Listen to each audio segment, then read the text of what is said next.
की मांग की बस। श्री इंदिरा हंग सुब्बा जी, श्री इंदिरा हंग। धन्यवाद सभापति जी। आज राष्ट्रपति जी की अभिभाषण पर धन्यवाद प्रस्ताव को समर्थन करने के लिए खड़ा हुआ हूं।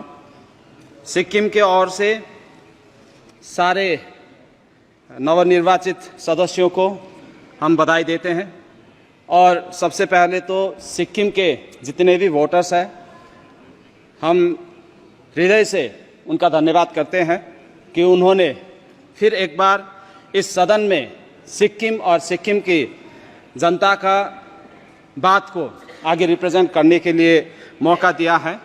जैसे राष्ट्रपति जी ने कहा कि ये 18वीं लोकसभा ऐतिहासिक है कि यह अमृत काल में भारत प्रवेश कर रहे हैं और ये 18वीं लोकसभा सिक्किम के लिए भी अत्यंत ऐतिहासिक है, ये बहुत स्पेशल है।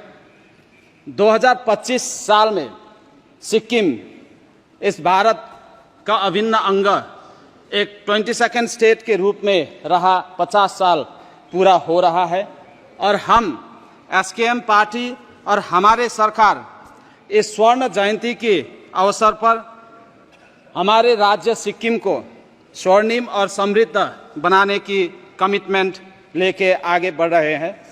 पिछले 10 साल में एनडीए सरकार ने सिक्किम को हर सेक्टर में सहयोग किया है। सिक्किम के विकास के लिए बहुत सारे काम किया गया है। जो सिक्किम एक हिमालय राज्य है और वहाँ के रोड्स बहुत नैरो हुआ करता था और सिक्किम में एक ही नेशनल हाईवे था जो कि सेवक से लेके गैंगटोक तक 2 लेन वाला था और आज भी वो सेवक से लेके रंफू तक का जो NH10 का स्ट्रेच है, इसमें बहुत सारे डिस्टर्बेंसेस है। तो हमने और हमारे सरकार ने माननीय प्रधानमंत्री जी को भी रिक्वेस्ट किया है कि इसको NH10 को कोई भी सेंट्रल एजेंसी NHIDCL हो या कोई भी सेंट्रल एजेंसी में दिया जाए, क्योंकि बंगाल सरकार की तरफ से इस नेशनल हाईवे 10 को ठीक से मेंटेन ना करने की वजह से सबसे बड़ा नुकसान सिक्किम को हो रहा है। और हमारा स्टेट एक ब्यूटीफुल स्टेट है।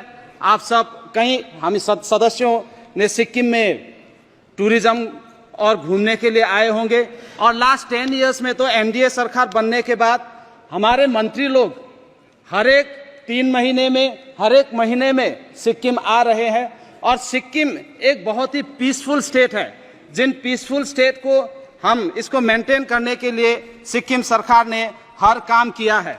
लेकिन रोड की जब बात आती है सभापति महोदय, हम आपके माध्यम से सरकार को ये बताना चाहते हैं कि हिमालयन रीजन में सिर्फ सिक्किम की ही बात नहीं, चाहे कोई भी हिमालयन रीजन हो, उस रीजन में टिपिकल इश्यूज रहते हैं और वहाँ पे ज़्यादातर 5 से 6 महीने तक तो मानसून चलता है और मानसून के चलते वहाँ पे इतना ज़्यादा लैंडस्लाइड्स होता है कि रोड डिस्टर्ब होना वो ऑब्वियस है। इसलिए हम सरकार से यही निवेदन करना चाहते हैं कि Himalayan region, not only Sikkim but entire Himalayan region के लिए जो पॉलिसीज बनते हैं रोड्स में हो और कोई भी पॉलिसीज में एक्सेप्शन रखनी चाहिए और उसके लिए फंड्स और उसके लिए पॉलिसीज अलग से बनना चाहिए। और हम ये भी रिक्वेस्ट करते हैं कि जितने भी पॉलिसीज बनते हैं उसके लिए हिमालयन रीजन के लिए स्पेशली अलग सा कमेटी बनना चाहिए जिसमें कि हिमालयन रीजन का टिपिकल इश्यूज डिस्कस हो। जैसे कि भारत इस 2047 तक में विकसित होने का जो प्रारंभ किया है, हम प्रधानमंत्री जी के साथ हैं, हम सरकार के साथ हैं, हम भी सिक्किम से कुछ करना चाहते हैं। तो सिक्किम हमेशा से पीसफुल स्टेट रहा है और पिछले दिनों में आपने देखा सभापति महोदय कि क्लाइमेट चेंज कितना विजिबल हो गया है और इस क्लाइमेट चेंज की वजह से सबसे ज्यादा किसी को अगर असर हो रहा है तो हिमालयन रीजन्स को हो रहा है। कृपया और समाप्त हमने ग्रीनरी इतना ज्यादा बना के रखे हैं सिक्किम में। आपको बता दूं सभापति महोदय, थोड़ा सा टाइम देना चाहूंगा, थोड़ा सा 1-2 मिनट। बहुत से माननीय सदस्य हैं। इतना बताना चाहूंगा, आपका समय जितना है सभापति उससे अधिक मैंने दे दिया। आपको बता दूं कि मैं कृपया सेकंड एक मिनट में टर्म का हूं और पहली बार इतना टाइम मिला है सभापति महोदय। ये एक पॉइंट मैं कंप्लीट कर दूं, उसके बाद मैं कंक्लूड कर लूंगा। तो जितने भी हिमालयन ये क्लाइमेट चेंज इतना विजिबल हो गया है, ये हीट वेव हुआ, अनप्रेसिडेंटेड रेनफॉल हो रहा है, ऐसा रेनफॉल हमने कभी देखा नहीं।